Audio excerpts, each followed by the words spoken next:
honestly, rolling with me, you will learn stuff because of my technique. I have to use technique. So, yeah, I really, really love jiu-jitsu. Hello, fellow grapplers. In this week's episode of the Grappling Podcast, Levi and I interview Eileen Spence. Eileen is a blue belt here at Theory Jiu-Jitsu Studio and brings a unique and helpful perspective to the grappling conversation. For starters, she's a female in a sport with a heavy male presence. Additionally, she falls into a very lightweight class. So in this episode, you can look to learn strategies for dealing with larger opponents, tactics on how to pick safe training partners if you are a female. If you are a male, how to be a respectful and helpful training partner on the mats, how training with females can improve your grappling technique if you are a male, are lizards just snakes with legs, and much, much more. Levi and I found this episode very insightful, fun, and full of great details. We hope you enjoy. All right, we're live. So I was thinking of some banter to help get us started here. Okay. And I was thinking, Eileen, first you should probably introduce yourself. Oh, God. Okay. I'm Eileen. I have been training for, I think, maybe 5 years now, I think. I started in 2019. So Sounds about right. But yeah, Did you train straight through or? Yeah. Really? Consistent. Oh, that's awesome. Yeah, I'm pretty consistent on my training.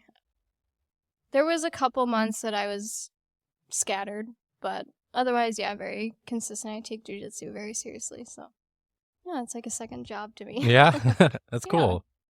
So over those like 5 years, so how many days a week do you typically train? When I was in the gi, I would train Monday, Tuesday, Wednesday, Thursday, Friday, Whoa. Saturday, and then Sunday That is, was 6 holy p.m. smokes. Yeah, she's Yeah. not joking. Yeah, I really, really love jiu-jitsu, so That's wild. Is Yeah. that 6 days a week? yeah, I would pretty much train all week. And then there was a few months where my husband and I were trying for a child, so we Okay. weren't sure, so I would just be very sporadic. Mhm. But That's yeah. fair. Yeah. Yeah, it'll be waiting for you when you come back kind of thing. Yeah, exactly. That's cool. Okay, so here's something I was wondering, because you actually had a video go viral, right? You know, with I your did. with your slick moves. Mhm. And then I was thinking about that other move that you were doing that was similar to it, just so the audience can pick up what we're putting down here. It was like a calf slicer, right? And then you threw your leg over the top. Right, yeah. Okay. So if you completely created a new technique that was going to take the grappling world by storm, well, would you name it after yourself or something else? Oh, that is a very good question. I think I would not name it after myself. No. It's too much pressure on me. I don't know what I would name it. No. Honestly, I would probably relate it to food somehow, because Yeah. that's how I relate my jujitsu moves. You were to the panini press. Yeah, we were just like- talking Ooh, before. Today I we're like talking that. about the panini press. Panini press. What is the panini press? That was your variation for clamp guard. Yeah, clamp guard. Yeah, I just think of it as a panini press. I like it. I have to relate my submissions and stuff to food. That's cool. The whole food-based system. Yeah, exactly. Go for the grilled cheese. Go Yeah. for the grilled cheese. You Go know, for the You panini. guys have a whole deli section right here. Ham Yeah. sandwich. The whole- that'd be funny. Panini. What if you like split it by food Yeah. type? So it'd be like deli-related things were Yeah. related to the legs. right? You know, and Yeah. then So maybe it's like- continental is like arm thing. Get the linguine, you know, or something, you know. That'd be kind of funny. The twin It seems Yeah. like most names though for moves are like last names. Yeah. So Yeah. you got the Spence, Yeah. or you got the Faiko. Faiko. It's like Kimura. I mean, some of it's like Kimura Von Flu. Von Flu is his Ah. last name. Does that seem to follow pretty much just Brazilian named things? I'm trying to think, do you know any? No. I think there are some other ones. Oh, I guess Kimura was Japanese, Kimura was Japanese. but it was named by a Uh, Brazilian. Oh, the Remember after? well, Darce. I know. I don't know. Is Darce the last name? Darce is his last name. Joe, Yeah. but that was an American. Oh, okay. Joe Darce. Yeah. I probably made that up. Funny. Joe Dirt. Joe Durst. Yeah, there's something like that. But I think they just call the moves because that person keeps hitting this unique thing, so they just call it the Which know, makes sense. the What about you, Bartman Levi? choke. Would you, if you created a brand new spanking, like legit move, I would would you have name to- it I'd have the to Van use- Steppen? I would have to use my middle name with it. The monk. The monk? Monk. Monk choke? Monk, yeah. Monk. That If you sounds step on them, you could call it the Van Steppen, though. Van I feel- Steppen. Yeah. cool. And step it. You've been Van Stepped. Yeah. Even Dutch stepped. Stepped. You could call it the It wooden is, clog. but Yeah, the wooden. That's mean. So it's Belgian, I think. Belgian? Yeah. Belgian, because Van Steppen is like from the steps. Yeah, Van is like Vaughn, right? From the like river steps. Mm. So, but it's weird because I grew up 18 years right by the river, so my name worked. My whole name means the unbreakable monk that lives by the river. That's kind of spooky. Isn't that weird? That's That's cool. a little mysterious. Isn't that cool? I was What like, does Eileen okay. mean? Because there's always those like name That's true. generator. You book don't know things. what it means? I don't think I Oh, know well, guess it what? We have the means. internet right The here. internet. Wait, what are you looking We should have had ChatGPT be our guest. Let's see. Wouldn't it be amazing if we had ChatGPT in the background all the time and we It'd can be a just like Jamie. we can just like snap it? It probably Jamie. means like small mouse. Small mouse. I saw a little. Oh, Eileen. here we go. This is just based off thebump.com. Heck Oh, yeah. because it's like Eileen is a names. girl name given meaning little bird, Little strength, bird. Strength. and desired. There we go. You are a that- strong little bird. Yeah, that that everybody has a desire. desires. Yeah, apparently. Right. Yeah, isn't that interesting? Yeah. What's your that's middle name? Pretty accurate. Melissa. Melissa. Melissa. I'm looking Levi up to see if it's unbreakable. It's true. Joined. Yeah. Joined in harmony. Is what Yeah. Levi means, Okay. according to verywellfamily.com. What's from the Bible? Hold on, let me go to the bump. Thebump.com Have seems you to be our, guys- our main source here. Have you used the Urban Dictionary? Oh, fine. Oh, That's yeah. wild. that one gets Yeah, crazy. Maybe that That might one's not be the wild. best source for Nate. Yeah.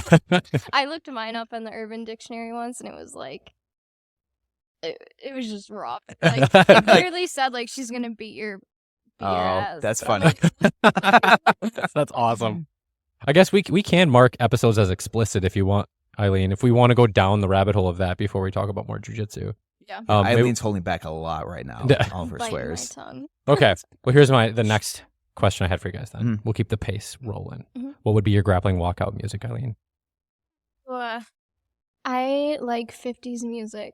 50s. As crazy as Yeah. it is. It No. would probably be some Frank Sinatra. Yeah, or Kayla and I actually listen to a lot of that. Honestly, It's nice yeah. for like slow dancing with your partner. Dean Mhm. Martin, maybe. Yeah, Just throw everyone off. that'd be a I good don't idea. know. No, it's like classy. Yeah. I really. No it's just- mountain high, no No. valley. Something like that. yeah. No river wild enough, baby. That's how that song goes. It would right? probably Well, like was that's it Dante If you Martin? need me, Ain't that a kick call in the me, head? No matter Yeah. where you are. That'd be good for like an MMA No walkout. Not a matter- kick in the Yeah, head. good, Boom, good. boom. Keep going, Matt. I like that song. Matt, what will yours be? I was asking you guys the questions. No, I didn't come prepared. Oh, see, I would have a hard time not doing like Holla Back Girl or something like that. That would be I think it'd be smart. funny. I like that. Yeah, maybe Yes. something like that. Shit is bananas. Yeah. We're like walking I in the do, spider webs. Leave a message and I'll call you back. I don't know. So This maybe is some a No whole new Doubt. side of Matt I've never seen. Yeah. No, it super actually goofy. it depends what kind of mood I was in because I actually like Enrique Iglesias a lot too, so I might do Oh, my that. mom That'd be is kind of funny. Huge into him. And I used to listen to that back in high school, and it was funny. Is you think people would make fun of you for it, but people didn't really make fun. I don't know why. Do you want to be made fun of for it? No, Okay. but I was just you think like a teenage boy liking Enrique Iglesias would like catch some heat. For like Yeah, 3 maybe. months, my mom would wake me and my brother up with that soundtrack every single day. You should have played She, "Don't like, Turn Off the cranked it. Lights" right before night when you had to go to bed. I know like the soundtrack like or that one or album like backwards and forwards. It's- Escape, Yeah. Escapar. Yeah. Okay. Yeah. That's not it. So accurate. But I don't know. I would have a hard time because on one note, you want to like pump yourself up, Yeah. right? Yeah. So like, there's that, and I'm It's you know like a pretty chill. self-confidence So thing, like, yeah. yeah, I'd probably not want to like defeat myself just in the walkout. So, I would Yeah. do, You know, Yeah. but at the same time, trying too hard is kind of weird too. Yeah. So, come back to me, Levi. What would you do? Outcast, so fresh and so clean. Yeah. So You've thought of this so before. clean. Yeah. But it's like kind of like a little self-confidence thing. Hmm. Like you just, but it's kind of like a little bit of hip hop and chill. Yeah, that's true. I've literally smacked my face before A match training. before training? Yeah. Really? Levi witnessed it. I Yeah. had to just get myself in the mood, and I Mm. smacked the It crap wasn't Really? out like of my either. face. It was like, Whoa! Yeah. Holy smokes! I Yeah. threw down I'm with like that's what your myself. coach is supposed to do to you before Yeah. you start going out. That's Well, it's hard because it's like being so little, you know. in Gotta bring the jujitsu. fire. Yeah, I have to. gotta power up. I have to do something for myself to get myself amped up Mm. before I get smacked. There is something about like the will to win being Yeah. important. Yeah. And if you come in, everybody has those days, right? Where they come in, they go, yeah, okay, I'm here. That's a win, right? Mhm. Yeah. And but then there's some days you're like, I'm bringing the fire, right? Like, and you have to like, you know it. And there's a stark difference between I'm here and I'll do it versus like I'm here to do very well, right? Yeah. He competed It's an effort. twice. 4 times. Four times? Whoa. I Ooh. competed 4 times. I didn't realize yeah. that. We have to talk more about that. So let's Oh, see what's boy. here. All I know was the white and blue belt tournament that Aaron had, and then the one Yeah. here. Yeah. So my first ever competition, I was a brand new white belt. Not even 1 stripe, just like 2 months into it. Mhm. Whoa. And yeah, I was like, okay, I'm gonna go out there. I'm gonna try it. So Got where was it? Was smashed it at Grappling Industries? Yeah. Okay. That's cool that you did it. And that was a total like mental blackout for me. And I think that kind of stuck with me because there was like thousands of people there. And Sure. in my brain, I'm like, oh, they're all watching me. When Yeah, makes there sense. was like 2 people watching Mhm. me. Yeah. But yeah, I got smashed on that one. Learned a lesson. And then I was like, okay, I'm going to try it again. And then that was Aaron's competition. Okay. And I competed twice there. And the first one I did really good. I think it was just because it was in my gym that I know. Mhm. So I was like, I feel That's a big comfortable help. here. Yeah. And then I went against another girl. She smashed me. Mhm. And I'm like, that's fine. Like, I don't ever hate people that smash me. Like, it doesn't matter to me. Yeah. So we're still friends. And then I competed at your tournament, which is at Theory, obviously, Mhm. and got smashed. But yeah, it's just all just, I have to work on not mentally blacking out. It's just a total, like, once they touch me, I'm like, I forgot everything I was trying to do. Mhm. Do you just try to do like too much where you're going like, oh, there's a million things I could do right here? No, it's actually the opposite because we talked about before the theory one Yeah. that she had like a go-to strategy. Yeah, I did. She was going yeah. to snap them down and go to the rear turtle And then I was going to do the rodeo choke because Yeah. it was in the gi and everything like that. And then I'm trying to snap her down and she's so strong. And I'm like, Uh-oh. now I'm blacked out. I'm like, I have no idea what's happening. Maybe it comes down to like your game plan having like something that if it doesn't go your way, it doesn't put you in a bad spot. Yeah. You know? Yeah. Like, because if for your snap down, you're doing a collar tie, right? Yeah, I was doing, I don't know exact. Like I said, it's just a mental No, so is the blackout. gi. It was in the gi? Yeah. Oh, so did you do So from the snap collar? down was more like like we saw at Grappling Industries Yeah, last from the time, more collar. like trying to like get their hands on the floor. Yeah. And then she was going to use that to Mm. pass her on at that point. Do the rodeo choke, but yeah, it just all fell apart. And then I was like, no, I'm mentally not here. Well, I think it's important because we've talked a lot about that with tournament prep and getting people kind of set. And we've actually talked about that many times. It just in general, like I'm planning on competing next month for a tournament, and I'm almost taking more of the Marcelo approach where I'm like, I'm gonna pick like one thing. I'm gonna just guide everything towards it. Yeah. It's like because let's say you focus on a snap down and suddenly they're not going, Mm-hmm. like you said, you can get that blackout moment versus kind of just playing the stand up game, like maybe having one go to, but. Matt did that very well with you tried to play everything towards like the Russian tie. Yeah, I did a lot of Right. 2-on-1 and then going for an underhook from standing. Then you went single eventually that one. Then I guy. went ankle pick to a single, Yeah. kind of like, it's That like was- an ankle pick single That thing. was slick. I saw Yeah? that. Okay, that was cool. slick, yeah. But I think that's kind of the idea that I think standing wise, you need to like duel it up. Mhm. You have to put two things A and B. together. I think. What's that? A and A B and plan. a B. Like even it might not be two techniques. It's just like Jordan's a lot now. His sweep single stuff. Mhm. You have to like fake one thing and then get the other thing. Is there like a standing move that you feel pretty confident with that if you competed again, you'd want to funnel your starting game to? That's a good question. I like to be on my back. That's where I'm comfortable. Okay. So I will try to. I'm really bad at names. Imanari, Yeah. whatever Mhm. roll. You got it. Like I'll do any type of roll I can to get to the legs. So when you do an Imanari at like Grappling Industries, you're going to the ground, but it's not conceding a position. Correct. If you stay on the ground after you do the roll, is that cool, or do they get a takedown? I don't. have- Or because they don't have advantages They anymore, have right? Such weird. That and IBJJF, they have such weird point system. I think you that take a I think negative you just gotta point or whatever. You just gotta get to where you need to go Yeah. and just The not hard worry part about was it. the match you had with that guy who jumped close guard. Oh, I've Mhm. watched that like 5 or 6 times. you watched it more than me did. Than Oh, I I did. I care 6 times more than you do. You just But the problem was because I couldn't understand how you went a whole match and there was 0 points, Mhm. but he was on the ground. did. Like, why wasn't there a negative? Why wasn't there a... I guess I never Takedown? completed like when I did my guard breaks, I never completed it, but No, on No. your end I could see that, but for him, he like he made a connection and then he like pulled or jumped guard. Like it was You some don't sort get of points for pulling guard though. correct, but it wasn't like a negative point for sitting down. So he You can pull guard, you can pull guard as long as you're connected to the person. and he was. Yeah. So he made that connection. But so I say that in relation to the Imanari because if you're standing and you make the connection and go around for it, and let's say they don't get knocked down, that's fine. That's the same thing.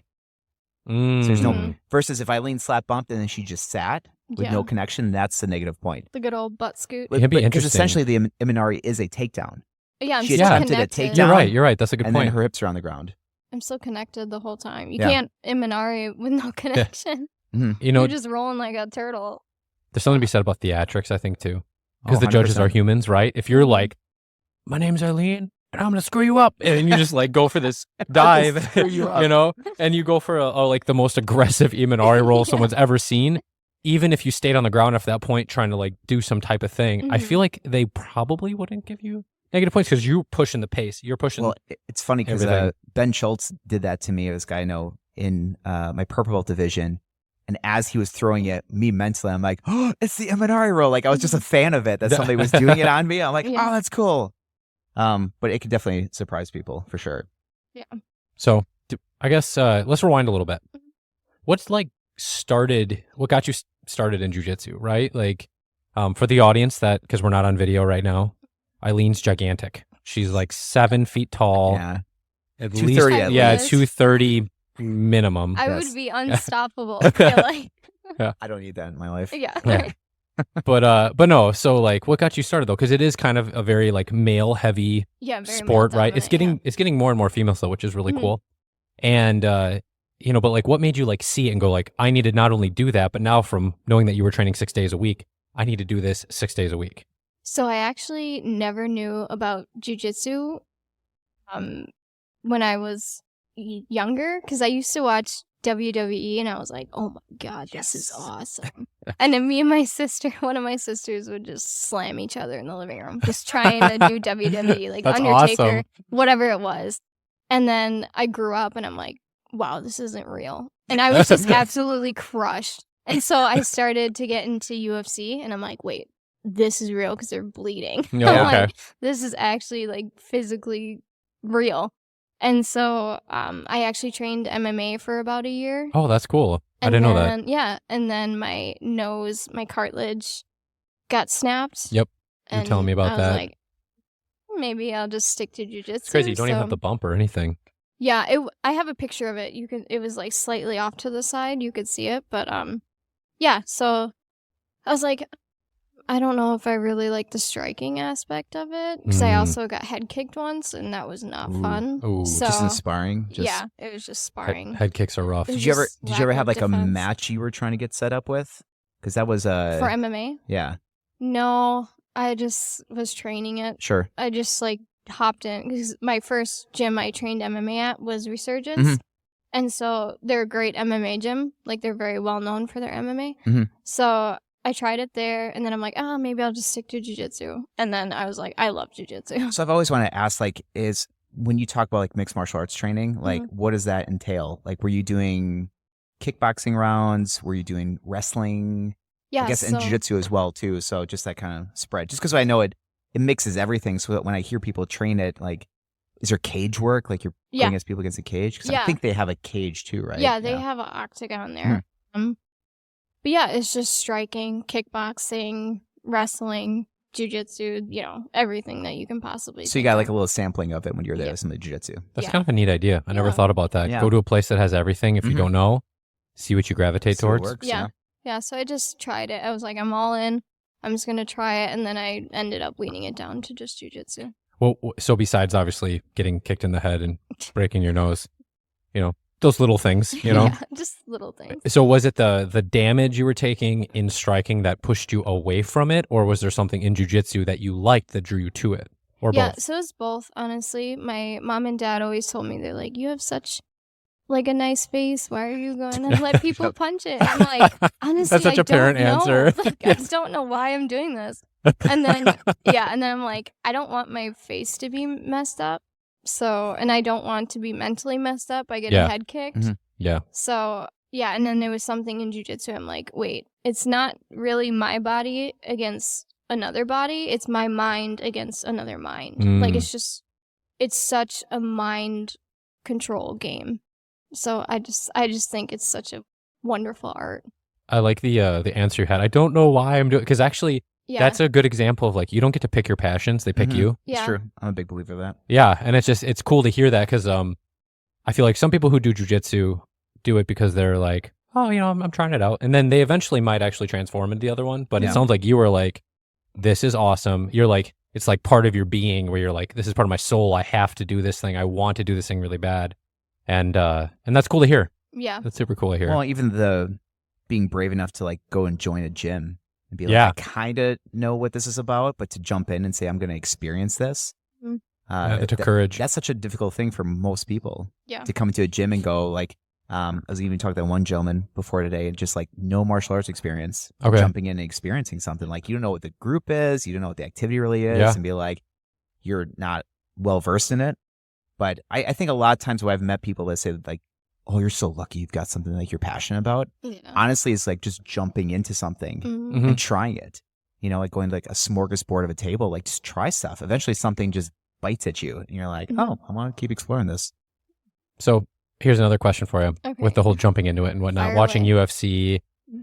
So Levi and I were super big nerds on like kung fu flicks and stuff like that when we were younger, and Mhm. like anime and like Dragon Ball Z and stuff. You're basically the same person. Yeah, in you different parts pretty of the much valley. somehow grew up not ever knowing each other, but loving all the same stuff. Okay. Did you also enjoy, besides like WWE and UFC, which were, there's like a human element to it? Did you like animes, or did you like kung fu films or anything? Would you watch it and be like, oh, that's awesome? Or was it more like martial meh, arts films. whatever? Yeah, martial art films. No, I Yeah. didn't. You know? I didn't know. I didn't watch any of it. I played a lot of Tony Hawk. Oh, Pro and Skater 1, Forza. Forza Motorsport. My Forza, favorite yeah. games, probably top 3 games, is Tony Hawk Pro Skater 4. I'm really good at 4? pressing Y Yes. because that's the grind. Oh, button. I'm grind like, button. why? You guys Yeah. play Goat Simulator 3 at all? Oh, God. No, I don't. You can know what grind in is. that, and it's the Y button. It's always the Y button. That game is full of so many cameo things. That's amazing. and sometimes when I'm rolling, honestly, it'll pop in my head. I'm like, I gotta press the Y button. And then I go for the submission. That's awesome. I'm like, I gotta Tony I gotta- Hawk you. Was it left, right? I'm trying to remember how to do Christ Air. Oh, Christ, with Air with Rune. forward? Yeah, that was my Yeah. favorite Fork was out. special, because he's just like floating through you. Like Yeah. that. When I went snowboarding a couple of weekends ago, I literally had on my phone the Tony Hawk Pro Skater 4 soundtrack as I was snowboarding. Because I'm like, this is the Number 4. closest I'm going to get. Which one? Which one did you play? I don't remember. I just Was it number remember 1? the Did it have the warehouse character. level? It was old. It was Yeah. It was when I was young. Did it had so- one female character? No, Elisa Steamer, right? That was her name. I don't think so- there was a I'm more female familiar with the character in 4 one. it. I had the one that had Jango Fett in it. Had Oh, that yeah, Star you were Wars much character. more evolved with that. Oh, but it's like a PS2, I think. Yeah, I was addicted to that game. It was so fun. Okay, Yeah. so Forza. So you liked Forza. cars, which you also do you still like cars? Because obviously I still your like husband cars. likes Yeah. cars, right? Yeah, So I don't my know. husband likes cars. Yeah, I somehow married another car nerd. Makes sense. So yeah, Lines it up makes pretty well. sense. Yeah. So when you started jujitsu, did you have like a favorite move, and has that favorite move changed good over question. time? Oh, that is a good question. So I've always liked the legs. I think it's just because of being so small, I could just clamp onto someone's legs. Ah, okay. So, Yeah, you do like to go to like K-guardy kind of things. Yeah, I do.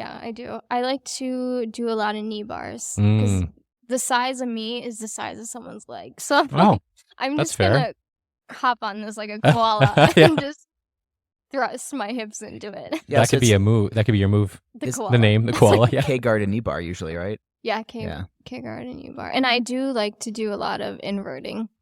I learned that from my old coach Aaron Mhm. at Metrics. Inversion Yeah. all the time. Yeah, you invert a lot. I do like to invert. Yeah, you can sneak under really easy. When in doubt, curl up into a ball.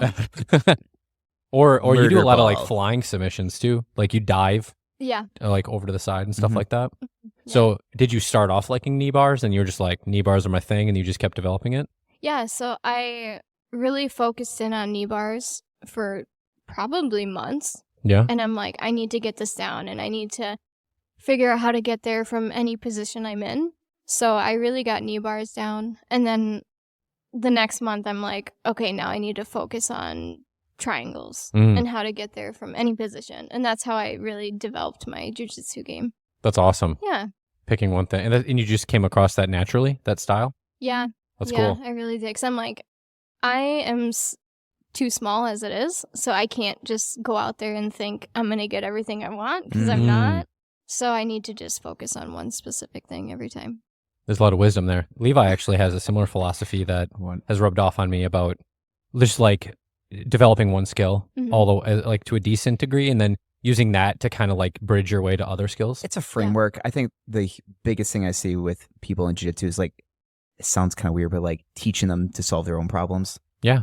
And I think sometimes if you get mastery in one thing, you understand how to develop it, then you can go do other things. Because I think that's kind of like the culture these days with jiu-jitsu. It's like you want to hop onto one trick thing or one move because it's easier to catch people when they don't know it's coming. Much more difficult to have mastery and say, they know a triangle's coming and there's nothing they can do to stop it. Yeah. I've rolled people that are like that, and it's the scariest feeling. It's like some sort of... You feel helpless. Well, it's like a murder movie. It's like no matter how fast you run, it's going to happen. You slip on the banana. Yeah. Every single time. Yeah. It's a dream. I just running and I can't run. It's always the girls that are just slipping on a speck of grass. They're like, oh no. But it was the scariest thing to me. Or they always run upstairs. Yeah. There's no way out upstairs. What are you doing? Yeah, right? Go in the tool shed. Yeah. All these scary weapons. But I thought that was the scariest thing when I felt that a couple high-level people, like, they could probably say, I'm getting you in triangle in this role, and there's nothing I could do. I'm like, I must have this power. Yeah. But it really comes down to the discipline to sit and focus on it. I think that really comes during blue belt or purple belt, really. Blue belt's that crossover phase where it's like, I can't just grab things on you anymore.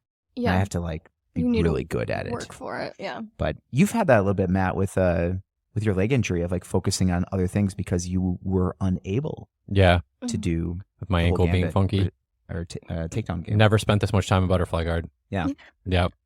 And it's been good though, and I'm thinking I'm going to keep working it a little bit just because now I'm starting to get to the point where I can start switching between guards and comboing them. And that was something I never thought about up to the point that, you know, when you first start playing like butterfly guard, you're trying to combo just the grips to be able to get the grips you want, and then you can go for a sweep or something.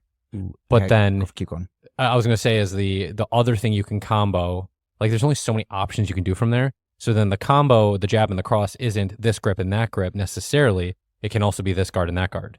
So it can be your butterfly guard, you know, and then you're using that to get to X guard and stuff like that. To me, it's such a subway station. I always think of open guards like that. It's like it's connecting to other things. It's not a place where you chill and like, cool, I'm at my destination. It's like you're using it to eventually get to someplace. Yeah. I was going to say, because you were talking about knee bars, if you could place yourself into one submission and let's say like $1,000 to finish that submission, which submission would it be? That is a good like have it decently locked in. Is it against a noob or someone who knows what they're doing?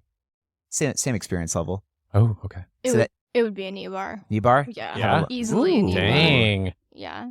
Dang. That's That's some serious knee bar confidence. To get my knee bars, yeah. We had that, was it 2 weeks ago for leg lock class? We did knee bars. Yeah. I'm like, do you have a knee? I'm barring it. I say barring it? You're not going to get away from me. Knee bar. Wow. Yeah. You have a knee, it's getting barred. Yeah. You're taking it to the bar. Yeah. That's and interesting. You're breaking it. Yeah. Well, because you can pretty much lock in some knee bars, and it's like you don't need to do a ton of pressure into it. Yeah, it's just a hip thrust. Can you do the behind the armpit trick?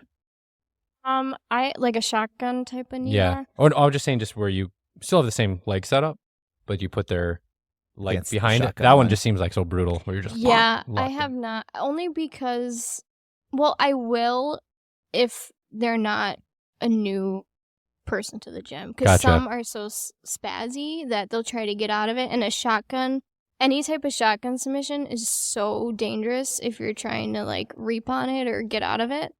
So yeah, you will probably break your knee pretty easily. So I that's why I never reap on any submissions. I just will like easily, slowly go into it. Because I never know. I'm like, I don't know if you're going to be spazzy and try to get out of it, because I don't want to be the one to break your heel or I don't know, something that's like true. that. Yeah. It's very true.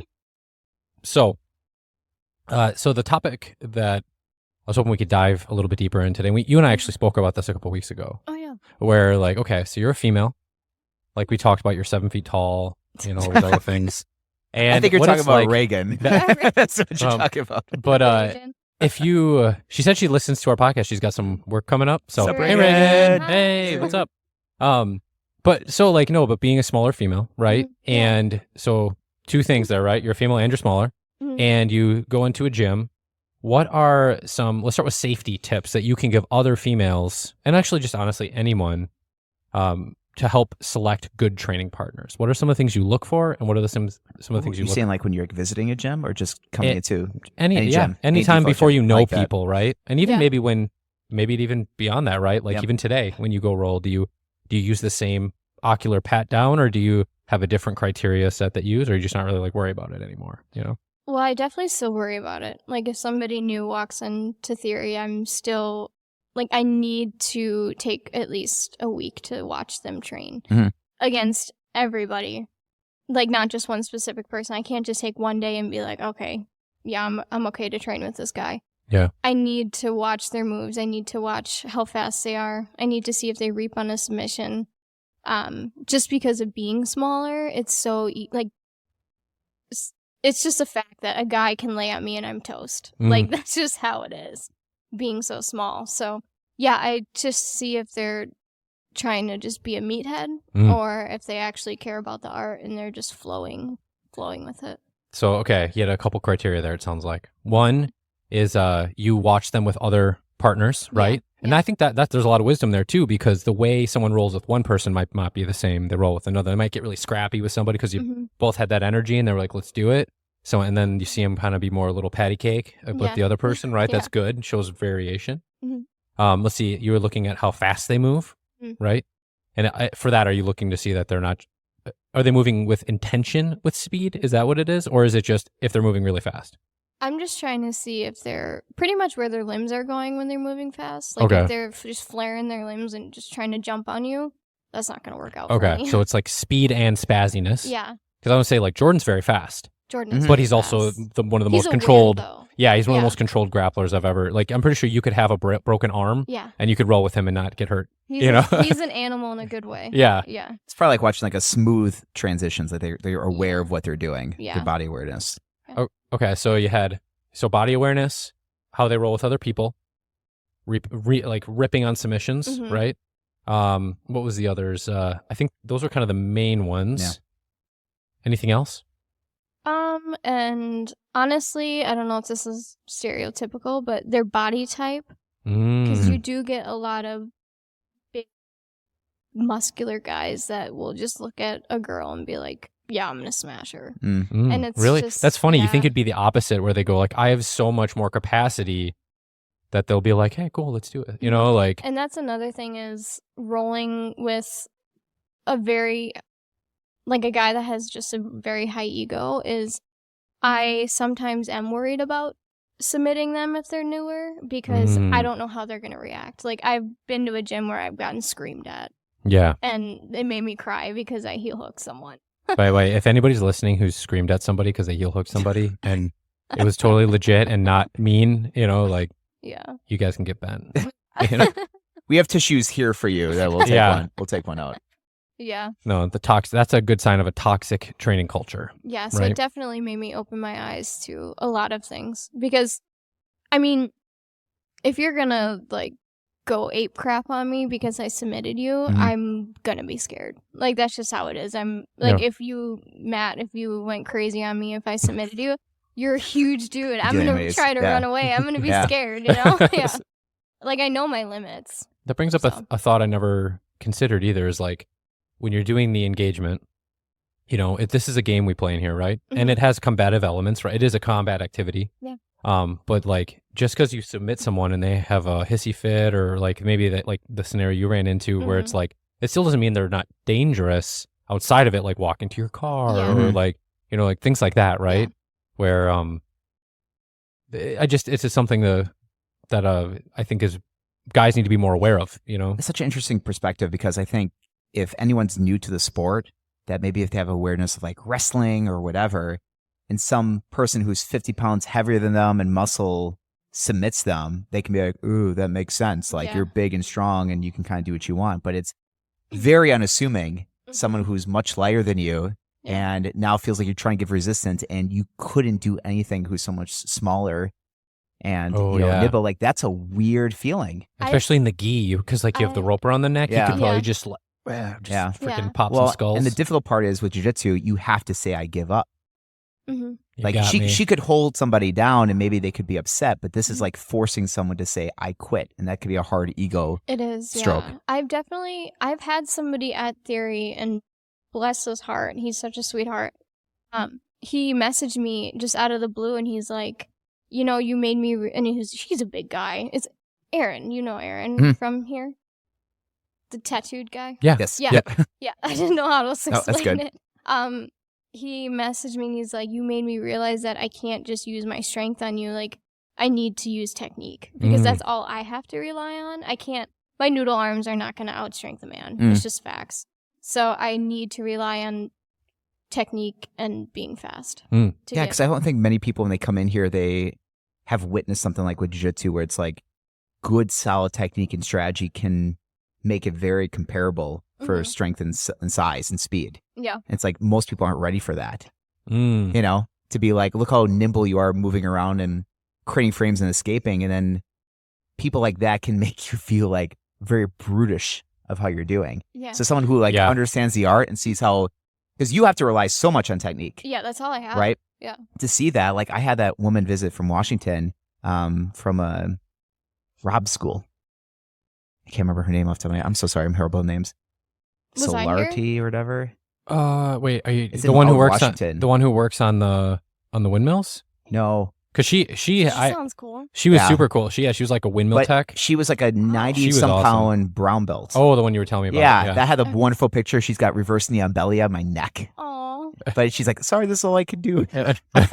But I was like, you're fine. I loved it because she was so technical, and suddenly I stopped everything physically with my body. I'm like, I have to just completely trade with her skill for skill. Mhm. And I just felt so out of touch. Yeah. Yeah. And it was wonderful. It was like, because in here, we're here developing the skill. If you want to develop your attributes, like, you know, there's some other good outlets for that. But it's like, yeah, totally. Like when you're there and seeing the results, is like, you feel like you want to respond technically. Yeah.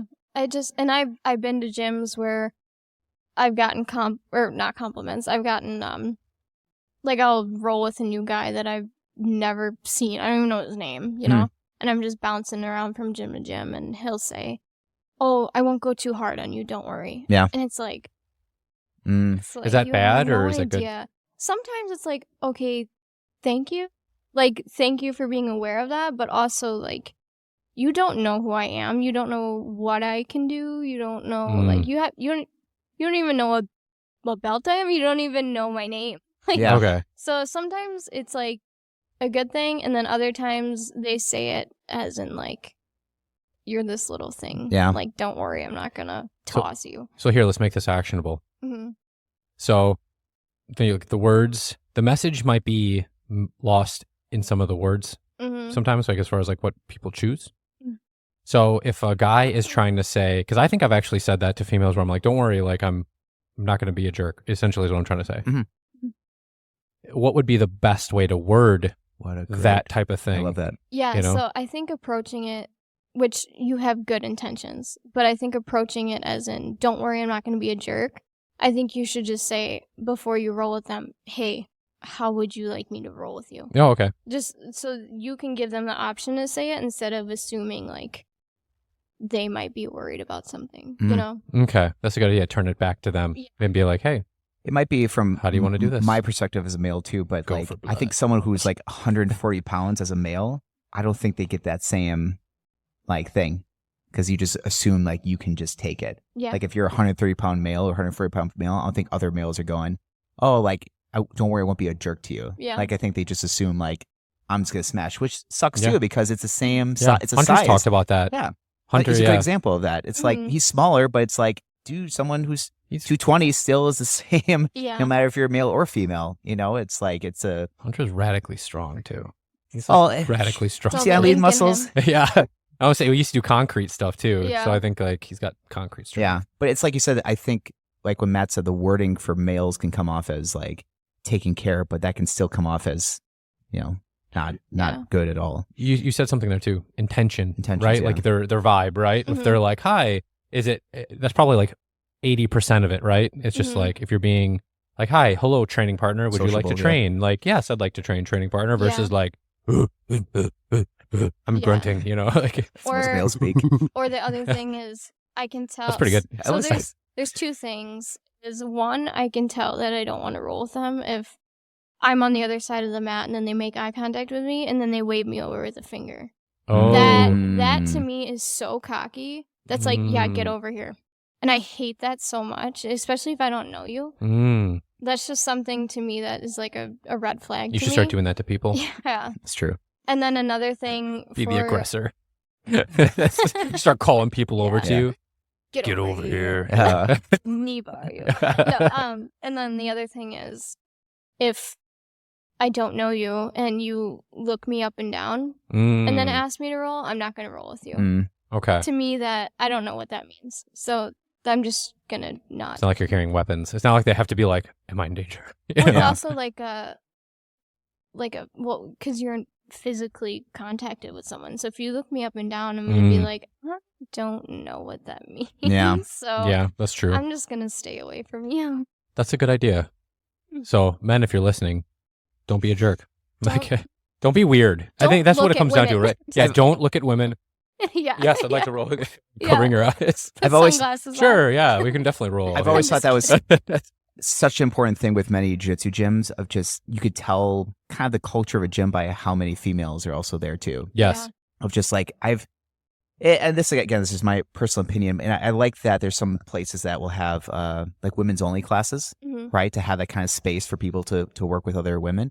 But some of the other schools I've seen that have had that, they have not like gone over to like, let's say the general population classes that are open for everybody. But usually they kind of will stay off to the side. And I think it's because of reasons like that I feel coaches or owners, whoever, don't do a well enough job of like being aware of those filters for men, like, you know, how they interact with women, you know, on the mats. Because for a lot of gyms, like that's not a normal thing. So like you said, you can get some brutish guys that just don't know how to articulate themselves. A woman can do it too. Yeah, woman, 100%. Yeah, they Yeah. can That's a sexualize great a man point. too. Yep. I mean, like, it's same totally thing. Oh, I was Cross-platform at that point. I was thinking like a Brutish. woman being like, Come over here. you know, and another woman being like, get over here. Like, No, that's funny. We've talked about that before too, of just like the low-hanging fruit Yeah. when it comes to grappling. It's like you are in situations where it's just like looks, you know, pretty compromising. If you can't handle that maturity to say, we're here doing this art form, this grappling art, there's a lot of people that just, they could be fine with, let's say, the same sex, same person, just you smash them. But then it's like anytime there's that crossover, it's just like you can't manage that maturity, you know, like, and you should write "Don't be weird" on your wall, don't, like your don't rules. Be a dick. Don't be weird. Don't be weird. You know, honestly, I think like "Don't be weird" is a good rule. Don't look at me. What? Don't look at me. Yeah, don't look at No one. kidding. Don't look at Eileen. But those, don't be weird. But those are those like social cues. Like I loved your wording. You said not that long ago of like, you don't know me. Yeah. Like you have to develop these relationships with people and friendships with people where it's like, yeah, now you can be silly, you can you can. I let joke Levi around. look me up and down all the time. Oh, man. Yeah. Even when he's not looking, I look down. Sorry, Kayla. But it's like you have to have that. She knows. You have to. I come home smelling like Levi all the time. We all do. So funny. Sorry, everybody. We're very close here. But it's like, I think that's like a weird, or I should say a difficult thing to articulate, that like social contract or that social like, you know, it's like having like dark humor and dark jokes with your friends. Like there's some things you can start crossing over into because there's that unspoken nonverbal thing between each other. Yeah. I think some people have a difficult time like jumping into those things or making those comments, and it's like, like not the space for it. I think with like also just not being a weirdo, like, and I don't mean that in like the fun, lovable way, but I should say being a creep. Would that be probably a better way to put it? Yeah. You either are or you aren't. Sorry, it's just the reality. Like, I don't think you can teach a creep to not be like, they can act like not a creep, which is good. That's an improvement. But if they're a creep deep down, I think they're just gonna be. I would say, you know, an almost like more intense word would be like a predator. Yeah. Ooh. It sounds intense. That sounds cool though. We should give him a different name. You know. Sorry, the predator. Yeah. Predators welcome. Predators welcome. Yeah. But it's like it's like you're utilizing a platform for other needs. Right? It's like you're coming in there where it's like, oh, here's these couple women, you know, to be like, I'm going to make an effort to create these interactions and things like that. And it's like, those are things that owners and coaches or wherever like have to be aware of, because, you know, you want to create a safe space for everybody, Mhm. right? Like you just said, males and females and Mhm. everybody. Yeah. Just be cool and have a good training time. But people want to use this space. You know, we've talked about it before, like Eileen, like politics and things like that with jiu-jitsu and martial arts. It's Yeah. like, same with work. It's like anything that doesn't immediately relate to our activity right now Mhm. as the group stays off the mats. It's like you are there having friendships with people. You're saying you're not a financial advisor, marriage I try my counselor. best. Yes. You know. I try my best sometimes. But you have to keep all those things off the mats. Like it's things like even dating. It's like that's like things that build up slowly over time on mats of like friendships and people or even just figuring out like similar personality types or traits. I heard a funny dating rule. I like to hear it. Okay. This is something you'd have to instill. So at some point, if your school runs long enough, Yeah. two people are going to be interested in each other, right? And That's weird to think besides you and about. I, You said that with us. What rule were you But, applying? if two people start dating at your or you know at your school, Yes. have like a rule that if one of them quits, the other person has to pay their tuition for 6 months. There was one. That was a Craig Jones one, and I'm Yeah, like, that's I actually a thought it really was good idea though, hilarious. because seriously, you're screwing that up, and if the relationship doesn't go well, it's gonna like So mess up the training environment, it You're right? gonna have to pay your taxes. It makes Yeah. sense, but I'm gonna give a hot take once off of that. Okay. Also, Jiu-jitsu gyms benefit off of people connecting and having connections as a school. So if you come, we all have our biases because I know, like, you know, at our other gyms we've been at, it's like, oh, this person's showing up tonight or this person's showing up or I'm coming they're with your this person. friends. So it's your friends, but it's these connections, like Okay. these people that you want to connect with. And naturally, by human law, someone's going to have more of a connection with this person and have something. So that's like the positive side. So if Yeah. someone breaks up and doesn't, you know, one person doesn't come back or whatever, that's to me like the price I pay for the that's positive fair. side Also, of it. What they're I adults. So what I don't want is the chronicness. And we talked about this too. It's like the chronicness of, are they always grabbing someone to date in the gym? Where it's like they yeah. break up and here's the new person, like some males or females, like the Mhm. new person, they date and it breaks up. Plentyofjujitsu.com. Yeah. What? Plenty of fish. Plenty Oh, That's the most niche thing. plenty of Dating grapplers.com. profile would be like, how much do you like feet? Yeah. I like heel hooks a lot. Oh, yeah, me too. Great. It's amazing. Just, Send me a picture of your knees. yeah, your knees, but very knee barrable. Yeah. We Oh, should that's train awesome. sometime. I bet those will snap. Great. This is disgusting. Oh, that's funny. But I think there's a pros and cons. But to me, with like even behaviors between members or dating or whatever, it's the chronicness that I see. And we've talked about that, you know, like I said before, of like repeatable Yeah. actions Patterns, amongst yeah. different people versus like things that one person has with each other. Like let's say someone dates and they break up and it's like you never see anything with anybody else here again. Mhm. It's like whatever. But it's like it's the chronicness. Like I knew one gym, not local, that there was a guy that was like one of the head coaches and he would date like 4 or 5 of the women that would Whoa, come in, at but the it would same be time? like, I don't think so, but Oh but it'd be my like it'd be like a turnover where they'd break up and they would leave the school and then the next person would come in and it'd be like the same thing over and over again. Mhm. So I'm gonna make a hard pivot here. Let's do it. Okay. Okay. Back to Eileen. Oh, geez. What? So Sorry, Levi. no, but- My podcast. but I took over. but no. So okay, we've talked about a couple of different things. Before we move on to like strategies for lightweight grapplers, Mhm. I was curious if there's any other tips that you could give for men to be good training partners Love it. with females. Yeah, that's a good question. I think just feel them out, honestly. Like, don't just ask them how they want to roll. Leave it totally open to them Mhm. because, you know, scientifically, you're more likely to smash them. Like, you're just physically stronger. Size matters in than a- grappling. yeah, It than a does. woman. Guys feel it too Mhm. against other guys. Like, Yeah, yeah. someone bigger, it exactly. is like, oh my god, like this, Yeah, right. this is heavy. Like, Now try being a mouse with a gorilla. yeah. Like it's really hard, but yeah, I think just feel them out. Try to match their level of technique. Like, don't try to outstrength them. Just match their level of technique. That's all you gotta do. And then yeah, just give them. I would just give them like a little bit of a fight, and then let them work their stuff. Mm. And then give them a little bit more of a fight, and then let them, you know, work their stuff. But I don't know. Yeah, I think just don't be a butthole. Yeah. I feel Mhm. like really just That's tone fair. back your ego, because if a woman submits you, that's it. Like, you're just gonna get submitted. There's no, you know, don't cry about it in a way, I guess. Yeah, no, that's a good point.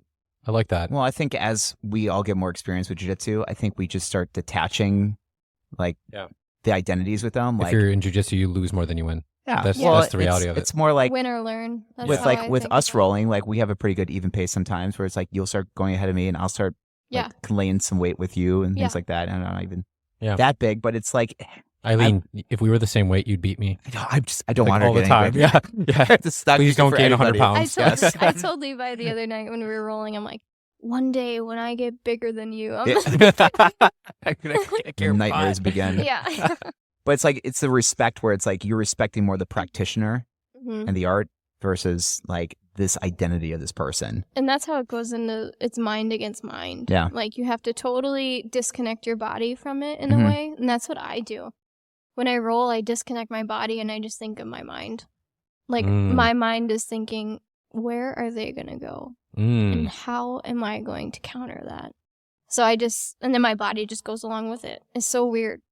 I think as a smaller, okay, actually we're talking about strategies for lightweights. Yeah. It's coming. You know, so we should come from Eileen. So some strategies, right? No, I was saying like as far as like mindsets with or asking about mindsets when it comes to strategies. Because I think sometimes like with bigger people starting jiu-jitsu, I think it's almost like a crutch because it feels like you can just makeshift everything with like smashing people or laying on people. Yeah. But it hurts long-term development. Yeah. But being smaller, this is why I thought with your frame and starting out, like how much of a rarity you are. Because most people who are smaller in jiu-jitsu and go to certain gyms and let's say no one really knows how to use their size too much or whatever, like the motivation to keep coming back. But once you do, you're like unstoppable because the only thing you can really rely on is technique and strategy. Yeah. It's like, it's just insane. Yeah. As a bigger person, like they can rely on strength and size. And then someone about their same size starts beating them technically or even smaller. Then you're like, you spent all that time just substituting versus yourself. You never really learned jujitsu. You don't. That's a weird statement, but it's true. Some people, and I'm saying guys just because from a woman's perspective, like some guys, being sexist. I'm gonna get canceled. No. Some guys, they will look at me and think, you know, I'm not gonna roll with her because I'm not gonna get anything out of it, you know. But it's like they're probably not very good grapplers. But like that's the thing is like honestly, rolling with me, you will learn stuff. Just because of my technique, I have to use technique. So like I'm gonna clamp on your legs or I'm, you know, so dive over the shoulder, things like that. Yeah, you do that one a lot, but it's cool. Yeah, inverting. Actually, well, the diving over the shoulder, what took me by surprise with it, I was like, when you did it to me the first time, I was like, what a good idea, because now my weight's not on you and you have a good ratchet control on me. And it was just like, oh, all right, that was really smart. I like that. That was a cool technique. Like, I liked it. Yeah, I think there are some filters that people have to go through to finally be like fully embraced with jiu-jitsu, and that's like to work with someone that's smaller than them and to get sufficiently beat up, and like how are you going to take that? Yeah. And so I think that's such a great perspective from yourself of like having to vet those people coming in, because even though you can be technical and work your stuff, it's like people can react in different ways. Like that's a scary feeling to have. Yeah. So lay some strategies on us. For small women? Yeah, or just smaller grapplers. Yeah, even a man just being smaller than the other you know, like they will probably all play. Yeah. So what I do, and I don't know if this might not work for everybody, but what I do is every time I walk in the door, I know I'm the underdog. So I feed on that. I'm like, I'm the underdog, and I'm going to show you what I can do as the underdog. Because I don't know, I think everyone loves when an underdog makes a comeback. They're like, wait, what? We didn't predict this. So I just like being an unpredictable underdog. Cool. Yeah. Okay. So that's like a mental side of it, right? Where you're like, I'm here, I'm getting scrappy. Kind of accepting that there are these things, like the attributes, like here, like not to cry about it and say this is where I'm at. But we've talked about technique a lot. Let's get more into that a little bit, right? So what are like some of the actual physical things that you do to try to get the advantage on your opponent? Like some moves you like? Yeah, we can even do like maybe like when you start a match. Yeah. Oh yeah, good idea. Go through the process of a match just a little bit. And she can take off wherever wants. When I'm rolling with somebody who's bigger than me, I look for, if I see even just a little tiny space, I'm taking it. I don't even care what it is. I'm taking it, and then I'm going to figure it out. I see there's space between your toes. Yeah. That's mine. I'm going to knee bar your foot. Yeah, Toe I see bar. this space between your knees. Yeah. But yeah, if there's even just the slightest little bit of space, I'm going to take it. Do you say that on like offense or defense? Both. Yeah? Can you give me some examples of like in positions? Yeah, so if somebody has side control on me and let's say they lift their hip up for a second, Gotcha. my knee's going in there or my Okay. arm is going in there. Like anything I can get in there, I'm going to get in there. What about if you have side control on them? I guess if I have side control on them, I like to work more up towards the body just saying to like kind north? of counter their weight. Yeah. Okay. Yeah. Because then I can do Away from the either hips. my reverse triangles or get the back or whatever I want to do. Okay. First triangles from side control? You're saying like rear triangles? Well, sometimes it's like a reaction to just turn on your stomach. Oh, Like, I if get what they're you're on- saying. Yeah. Oh, okay. So, Get or the otherwise visual. you could do the gift wrap, you Yeah. know, and then just chair sit to a back, whatever you want to do. Yeah. So yeah, I just try to go to where they're not focused on. Like I was just talking to Morgan about this today. If you have back control on someone and you're trying, like all you can focus on is the submission, you're gonna lose it. You're gonna lose back control because okay. you're not focused on controlling them actually, so you're just gonna gas yourself out. And then you're not thinking about your legs. They're gonna clear your legs. Or they're gonna clear whatever you got. So I just really go into it thinking not submission based. I just go into it thinking, how can I control this person? And then if it goes into a submission, great. If it Cool. doesn't, I learned something new. So are there some positions that you avoid? Yeah, I was talking to Levi about this. Mount. Mount. I hate being on mount. It's She just says 'cause- on mount. Yeah, up Yes, top. on mount. yeah, Yeah. I'm fine with being mounted, as crazy as that sounds, because, again, if I see a little space, I'll get my legs in there or something. But yeah, if I have mount on somebody, I always get bucked off. It's just a very hard thing for me to control. That makes sense. And like a lot of the mount retention stuff where you're trying to like get perpendicular to them, your ankles do take a beating. And if you're like Yeah. radically smaller than the other person, like I Yeah. feel like that would be a great place to hurt your leg, Yeah. you know? Yeah.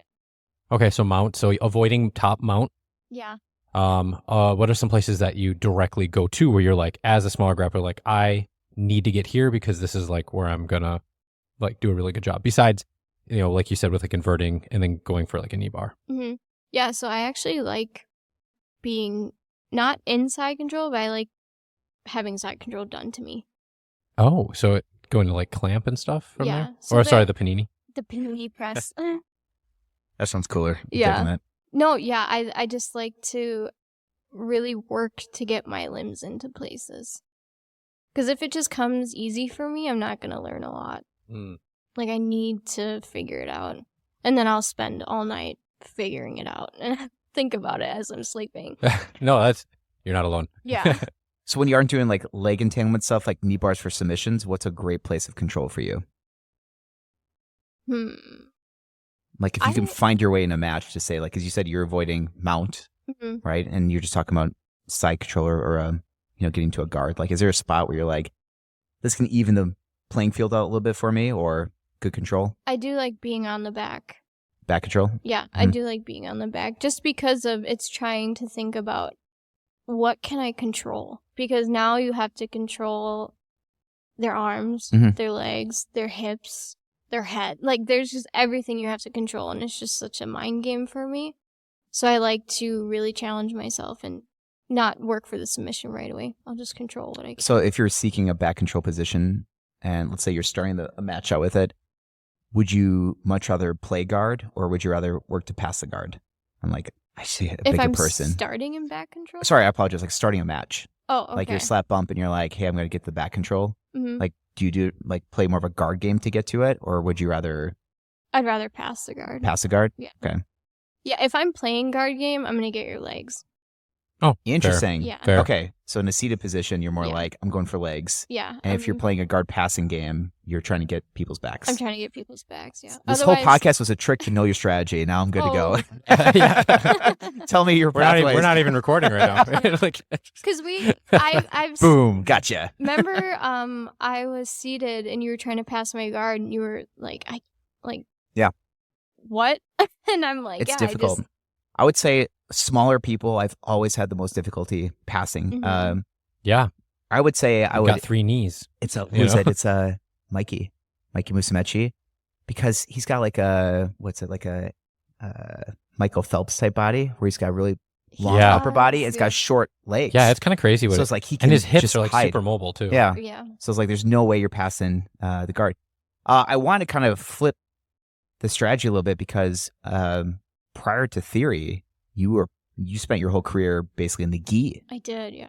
So I thought that might be interesting too to throw that in there, because I think with the gi, that helps level the playing field a lot, because now you've got all these handles and ropes. Mhm. So I think especially for anybody of any size or any woman, like now you've got this like added factor that you can choke someone with their garments, Mhm. you know, or whatever the case may be. So what helped you a lot with the gi against people when you were playing? Because I felt like the strategies you were doing before, like, wow, open guards. Mhm. Like you pull guard and be like spider guard or anything like that Yeah, too. I like the spider guard. Mhm. Yeah. The gi, it was definitely easier for me, obviously, because I trained gi for whatever years, Yeah. so I just was used to having those grips that I can get. It was easier for me to latch on to a bigger person, just because I could use my hand strength and my grip strength, and if they decide to sit up, well, I'm going up with you because I'm connected to you Mhm. at all times. That's a good point. So, and it was easier for choking as well, just because Yeah, it's insane to use somebody's clothing to choke them. Yeah, that's Yeah, just crazy to me. you can get so much leverage. But then I figured I would step out of my comfort zone and try no gi, and that's why I'm here at Theory. And Nice. it took me, I don't know how long it took me to adjust to it. I feel like I think it was about like 20 minutes. yeah, yeah, probably. Yeah. Yeah. That was a I long actually 20 didn't even know minutes. you had a lot of time in the gi. Like you did great. Yeah, I was like, I'm gonna throw myself in here just like I threw myself into jiu-jitsu 5 years ago.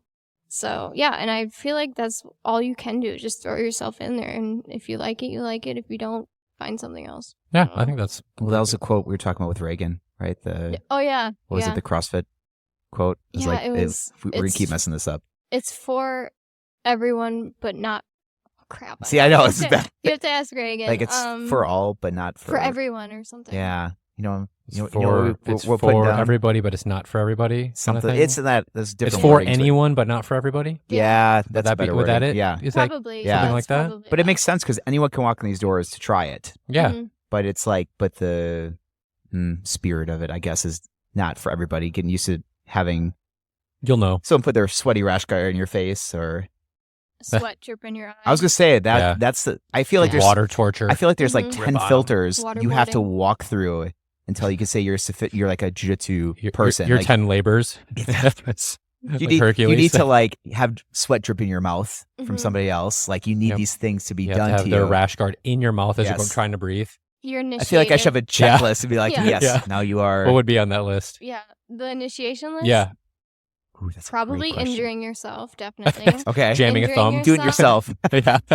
Your ears feel hot because they're starting to get cauliflowered. Yep. Ooh. Hard to bend. Yeah, very hurtful. Yeah, sweat in any type of area that you can Sweat get it. everywhere. Yeah, Sweat honestly, everywhere. it's disgusting. Or It's useful though. having Slip out of someone else's. This sounds crazy, Oh, I was gonna. but having someone else's dry skin on your rash guard. Have you ever had that? Dry skin? Like if you're like heel hooking someone, they have dry feet, and it's just like their skin. Oh, yeah. I've had to just shake it off my rash guard. I'm like, Ugh. been here. Gotcha. That's why leg lock day I wear usually sleeves. yeah, that's.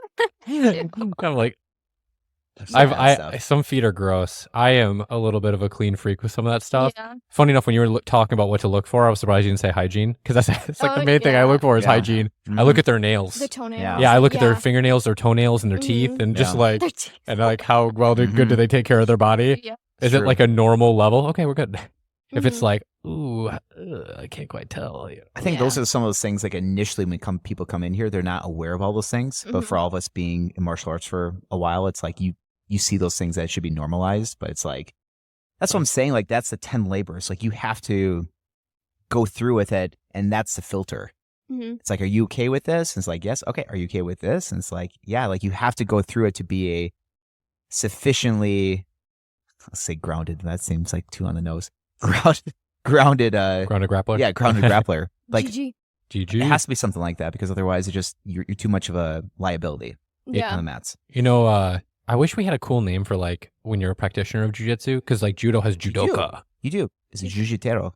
That's not as cool as judoka. No, jujitero. Sounds cool. Jujitero is a, Jujitsu. what was it? Jiu-jitsu?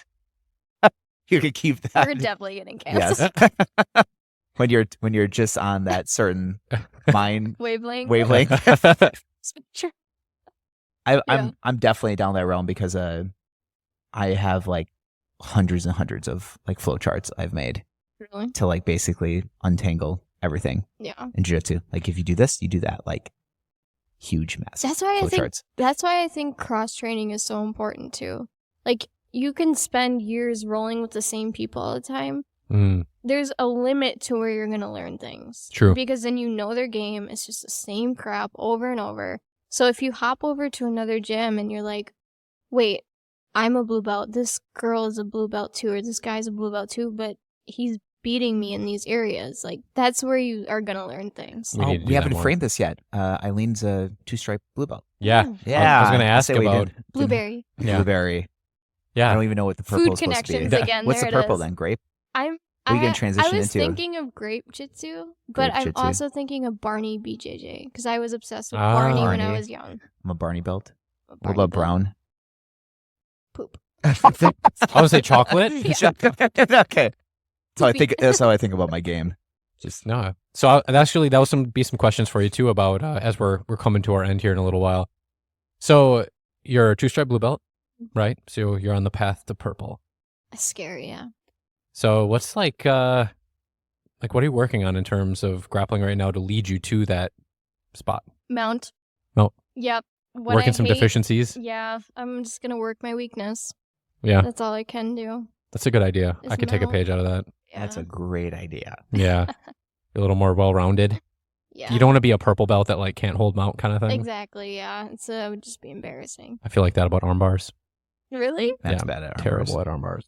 Purple belt's scary to me. I don't know. Yeah? It's just like I feel, because then people expect me to know stuff. so I was gonna say, how do you view someone who's a purple belt? That's like Like, when you have that vision in your head of like what a purple belt looks like. I think of going back to Resurgence. There's a girl there named Peyton, just a beast of a woman. Mhm. Like, I looked up to her for years, and I still do look up to her. Mhm. And she, to me, like first starting, I'm like, this woman has to be a black belt. Like, Mhm. there's no Yeah. other way. And I learned a lot from her. But when I think of purple belt, I think of Peyton, Okay. which sounds Yeah. crazy to me, but like, Should invite her in. she's so Mhm.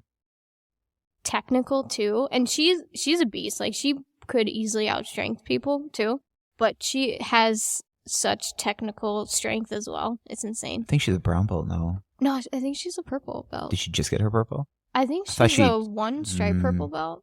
Belts get weird. I'll have to see Yeah, that. Belts that's are super But that's belts are why I like weird. to ask the opinion of it, because I think Mhm. people's perspective, we talked about this a couple times of like what it means to be these belts. Mhm. We have one podcast so far talking to blue belt, Yeah. you know. And I think even on that topic of you just having this visual, this person to like say, I have to feel like I'm at that level in order to be that purple belt. How would you recommend people, if they're wanting to be motivated to learn or to achieve a blue belt someday, especially females in the sport too? Like, Yeah. what do you feel is important to make that happen? Because you're talking about like consistency and showing up and things like that too. But you know, Yeah, I would say work with people who you know will smash you. Like, that sounds crazy, but work with people who you know will give you a fight, only because then you can figure out how to get out of certain situations, and Mhm. that will build your game. Yeah. Okay. You like, if you work with somebody who you know is just gonna get you every time in a submission, that's something where you're like, okay, I can't just focus on submission. I have to work on my control and how to breathe and how to get out of this submission or how Breathing's to... a big one. Breathing's a big one. Breathing Underrated. is huge. Huge. I've talked about this so many times of cardio in jiu-jitsu that people will come in and experience jiu-jitsu for roughly the first time and they're like, I'm so exhausted. Yes. Like I know one person Bro, here, you weren't breathing. yeah. one person brought their friend in here and they had maybe slight jiu-jitsu experience. And I kind of played rolled them for a round. And I knew them a little bit outside the school too. And it was like 3 minutes. They're exhausted. And they said, Levi, I have no clue how you do this like 5-6 times a week. Yeah. And I'm like, it's not like your cardio. It's just like you said, I'd be exhausted too if I held my breath and flexed all my muscles for 2 minutes. Yeah. Like some people think it's like some weird mystical cardio thing. Like I just got to run more. It's like, no, it's anxiety.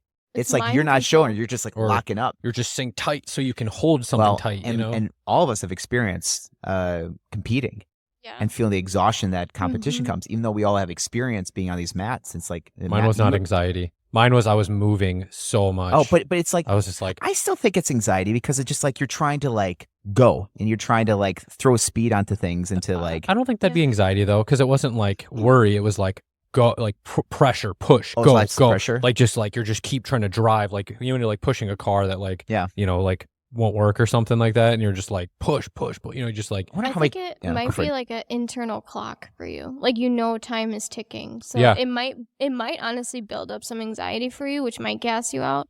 But I think that internal clock is pushing you to create more pressure and just gassing yourself out because you're like, I only have like 3 minutes in this match. Yeah, I need to get where I need to get. Yeah, we got your down points or you know or it's hard because pressure. I think it's a difficult environment to create in the gym.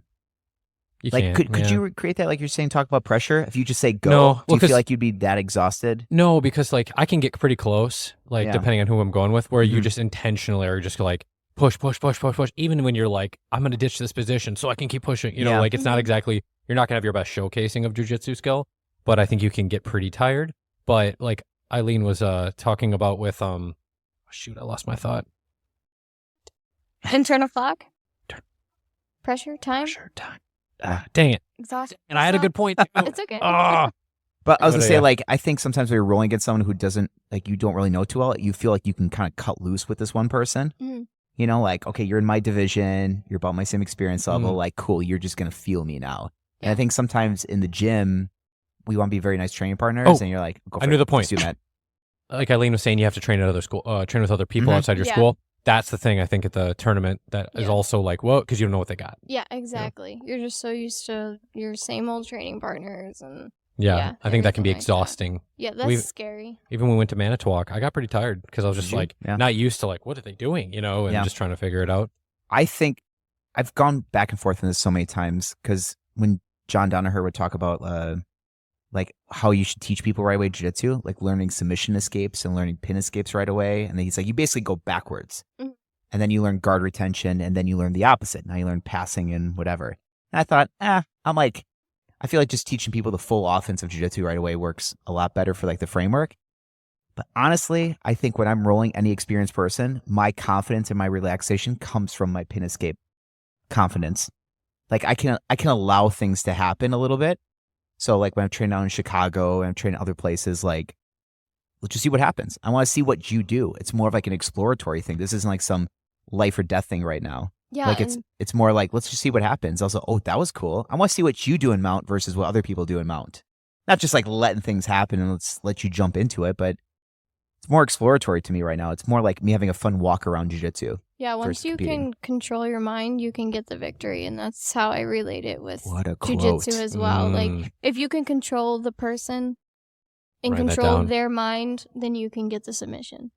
It's just how I... Mastery of yourself. How I think of it. It gives you some experience and confidence, though. Like... And trust yourself. Yeah. Like, don't go into it and be like, oh my God, I don't know what this person's going to do. Like, if you're cross-training... Or you think, you know what, this person's a higher belt, I'm scared. Like, just trust yourself. Be confident in what you can do, because that's all you can do. And then you'll figure things out on the way. Now, if you take that mindset... Into competition. You knew I was going with that. I can dish it out, but... I don't mean to say like to apply it, but it's like that's that same framework. Yeah.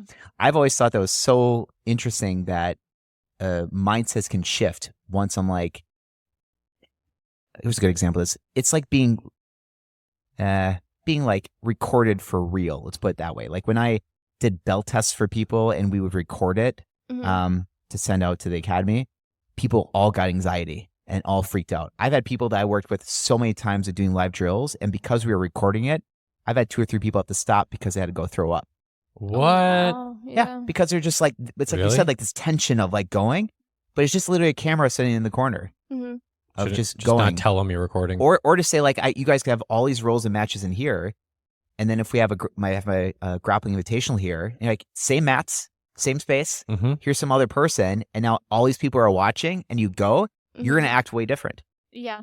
Versus like having that same mindset. So there's real psychology behind it. I mean, you think about all top level, NBA stars and everything like that. It's like all mental games at this point. It's not the physical act of it. It's like You have to get comfortable being uncomfortable. Yeah. In many situations of jiu-jitsu. Well, and that's where Danaher thing, I think, comes from. It said confidence comes from experience to be able to do it. But what happens, though, is like you said, when you go against someone you don't know, there's that little bit of like, what tricks do they have up their sleeve that I don't know about? And this is where you have to work with so many people of different things. Like, no matter what you pull on me, I probably have seen it before. That's why cross-training to me is so important. I agree with that. I need to do more of that. What's that? I need to do more of Well, that. and this is why I'm trying to get a group March 2nd, March 9th, right, to Manitowoc for us to, what? For me to mentally we have black out. plans on the 2nd. We have plans on the 2nd. Wait, that's Sunday, right? So this is a Saturday. Oh, okay. Yes, Saturday. So, but to go like out. Levi. Sorry, I know that. It's like March 3rd, I think. It's this Sunday, yeah. So next Sunday or whatever. But to have a group go out and to say like, here's like you're talking about like safe training partners, like to say here's people that you can work with, but just get a different experience. Matt and I had an episode where we were talking about training at other schools, the pop-in, and I think it's if you feel really unsure about a pop-in experience, like you just said, tell the person, say, hey, I'm just coming here to watch class, like sit and watch and just see it, like you said, watching those people and see how people roll, and you're like, oh, like they look a little intense, and suddenly you're like, maybe I'll head out or whatever. Yeah. So bringing it back to purple belt. I'm scared. So if you think you got your mount tightened up, that'd be it. Then you're a purple belt. I mean, I know that there are other things that I definitely can work on, but the main thing for me is I'm just gonna focus on the biggest weakness is. That's fair. I think purple belts should have at least one A game from the top and the bottom.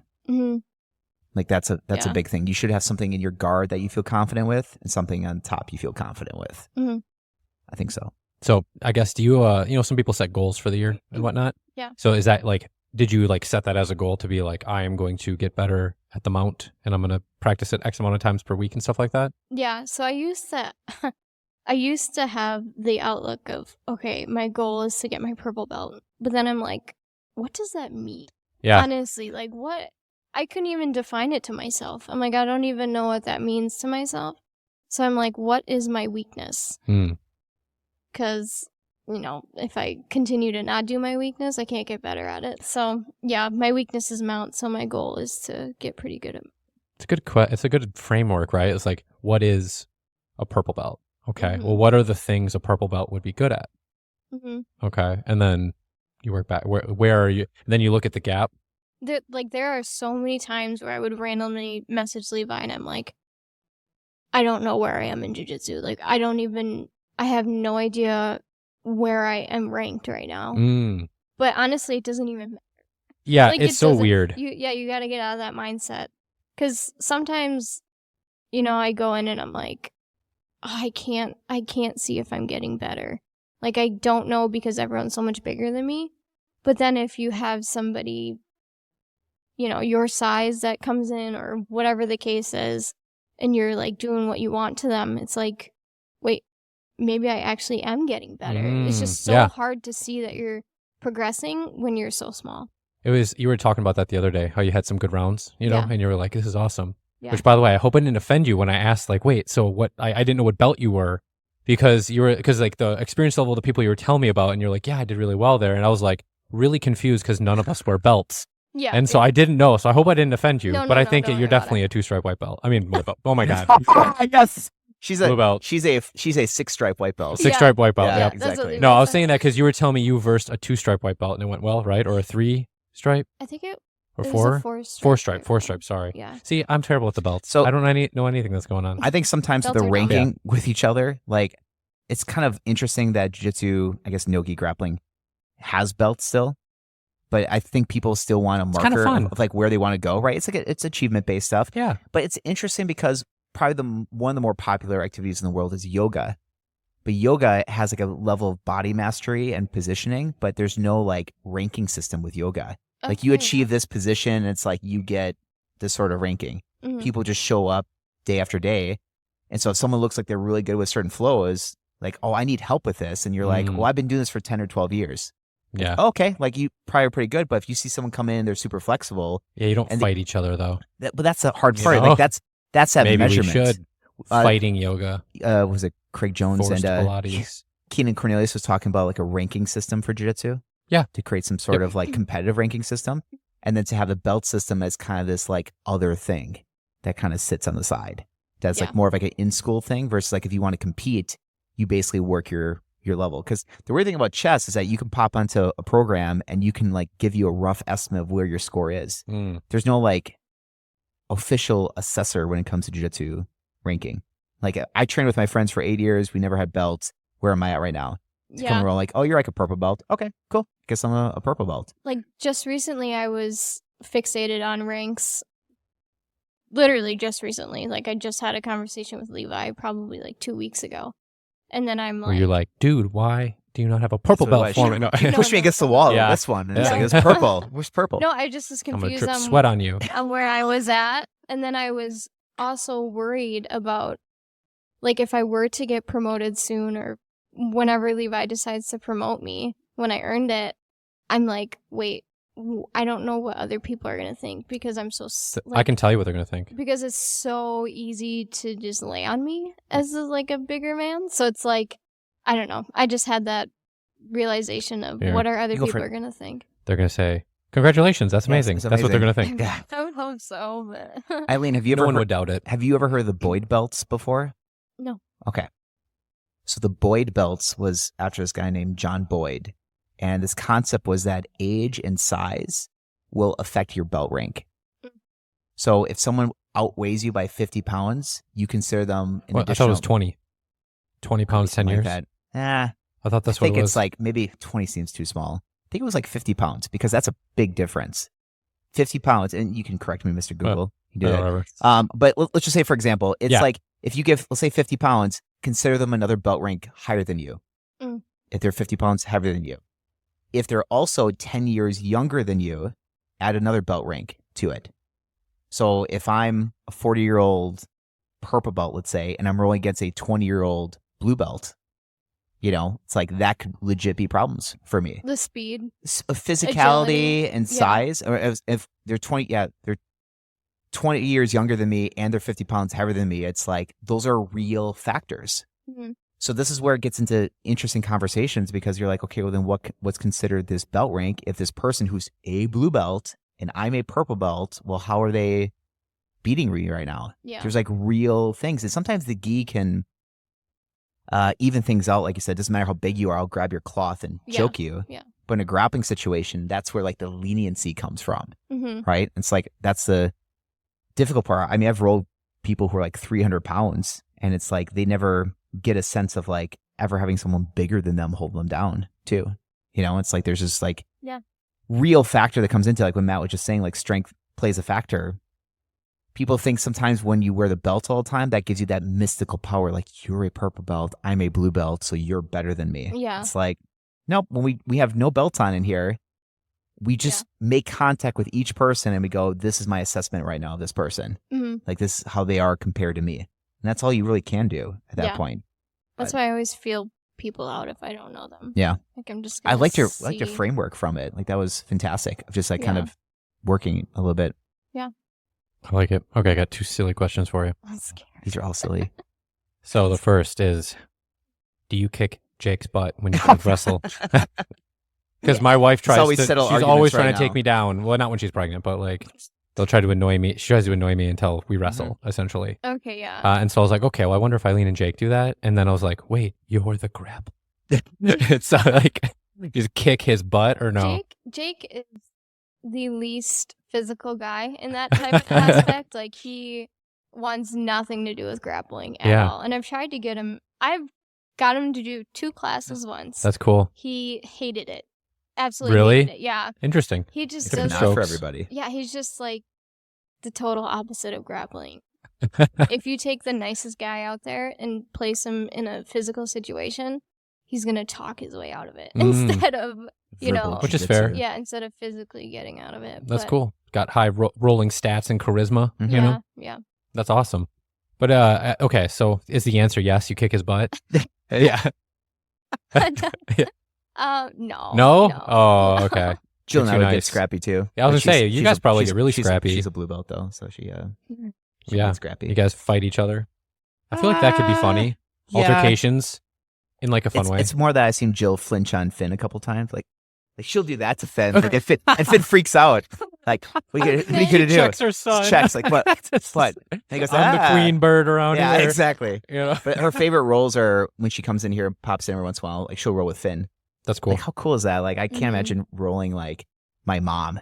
And like Yeah. actually, and then he like got her in a rear naked choke one time, and she's like, I think he's having like for real with it.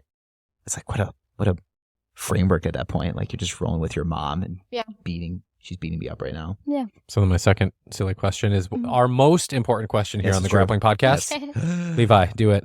You know what question I'm going to You ask. give Oh, two God. variations of it. Okay, actually, I'll just do it. Hold on.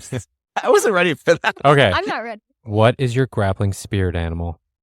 Ooh, that's a good one. I would say We gave her that variation. We've gotten some really good answers on this one. Yeah, we have really creative, awesome answers. Yeah, so make no sure you pressure, step up. no pressure at all. I would say a snake. Ooh, Because even the small what kind of ones snake? are Like a scary. viper or like a constrictor? Constrictor. Literally any Rattlesnake. snake. A Even grass garden snake? snakes A are garden snake? scary. Like even the small ones are scary because it's like you don't know if they're gonna bite you. Ah. You don't know if they're gonna wrap around you and just suffocate you. You don't know So anything. you're a general snake? Yeah. Okay. So I'm a snake with no arms. The snake. Just a snake. But you need to Photoshop a snake doing a knee bar Yeah. somehow. T-Rex snake. Yeah. A snake Feels like evolution. arm right there. barring a little bird. Yeah. Yeah, that'd be all bringing it all together, right? A Can you- snake Yeah, because with little arms, knee barring That's called a lizard. a lion. Oh, yeah. little feet, little arms. A lizard? Yeah. Yeah. Have The you ever gecko. seen those things run? I used to have a pet That's lizard. what I look like in jiu-jitsu. It's like a gecko. Yeah, gecko. Gecko. Could be the grape gecko. Oh, you had met Yeah. remember the one time I asked you and Matt deflected the question because he couldn't give me an animal, so he gave me an element.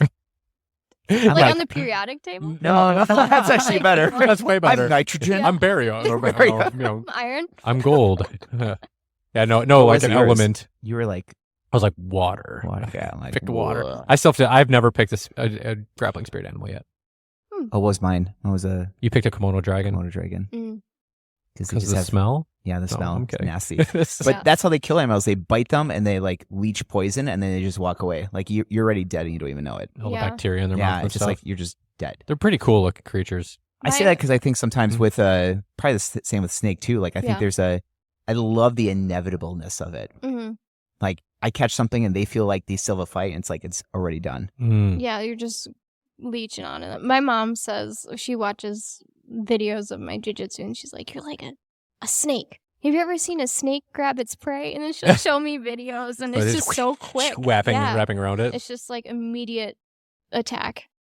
You don't even see it coming. But So yeah. instead of the naming a submission move, if you could invent a submission move, Yeah. what would that be? Like a Oh, variation boy. of something. Like if you like, would it be like a certain style of a knee bar, or would it be like a It would choke? probably have to do something with the Tariqa Plata. Interesting. I love If you did knee bar, you Luke could was, call like, it obsessed the with it. Nylene bar. leaning bar. The Leany bar. That's cool. I love the Tariqa Plata too. Yeah, Interesting. That Tariqa Plata for the longest time like didn't have like a counter to it as well. Yeah. We've talked with Roy personally. Like me and Luke were here like trying to figure out how to beat a Tariqa Plata, and it's tough. It's a tough spot to get. All right, so some closing thoughts. We've been at this for an hour and a half. Whoa. Yeah. So, are there any topics that we failed to bring up that you wish we would have?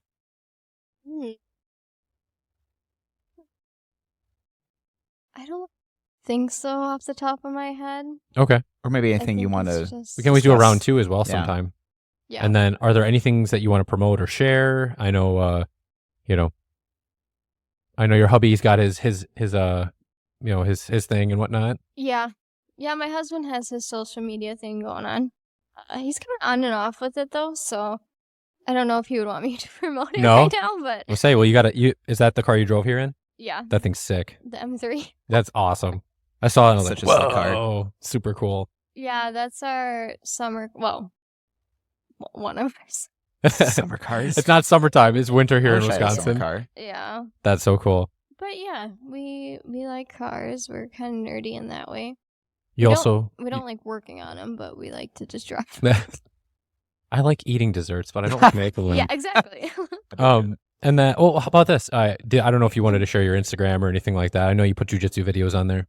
Yeah, I just, that one video that just went crazy for no reason. Yeah, how many views did it have? Right now it has like 5.8 million, or no, 6 million. Whoa. 6 million. million. Yeah. Whoa, and did you put the Grappling Podcast on there? Yeah, that's what we're. But that's what we're talking could've about. got some viewers. The collab stuff that Cracked we have, 1,000. we have now, but the 2 videos we've had since did not crack that same thing. Yeah, I But- don't know. I don't want people to expect me to post things all the time, Mhm. but I just like to have fun with it, I guess. Yeah. That's cool. Don't expect this great influencer out of me. I'm You know- just having fun. There might be an appetite for that, honestly. Yeah. Because if you're feeling that way, there's probably a lot of other people. Yeah. And it means that the things you're posting are actually things you think are cool, Yeah. which means that you've cultivated like a list of cool things for people to look I at. think that Yeah. format was what Jake was telling me at the tournament. You never He was- told us what the Instagram handle was. Oh, it's Blueberry BJJ. And Okay. Instagram was like, oh, you reached a certain amount of followers. Do you want your blue check mark? And I'm like, Oh, no.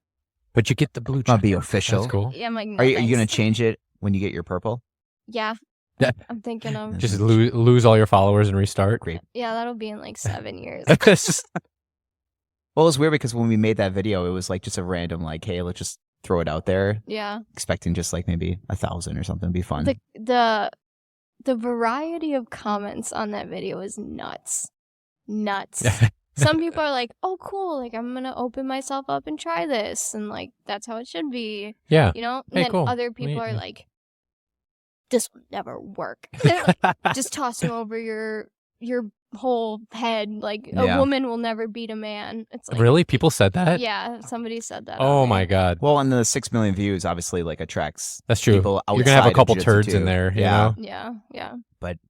It's cool. I mean, I like some of that because it just promotes discussion. Mhm. You know, Mhm. people can see all the fun things that we do in here. All right. I'm wondering if Mikey saw it. I know, would that be amazing? Mikey Just- Musumeci. Yeah, I just want Oh, to Does you're the it. calf slicer girl. Yeah. Okay. I just want to know if Mikey saw it. Mikey, if you're We listening. can send it to him. You know. Shout We've- out to Danielle Kelly. Hashtag. Yeah. Okay, cool. Well, I guess, Levi, where can people find us? TheGrapplingPodcast.com and where else, Matt? Oh, yeah, Grapple The Pod Grapple on Pod. Xbox. Yes. We're on if you want- Xbox. If you want to If you- compete with him. Yeah, if on you would like to Xbox. play any Xbox games. I've been playing a lot of Goat Simulator 3 with my son. He loves this game.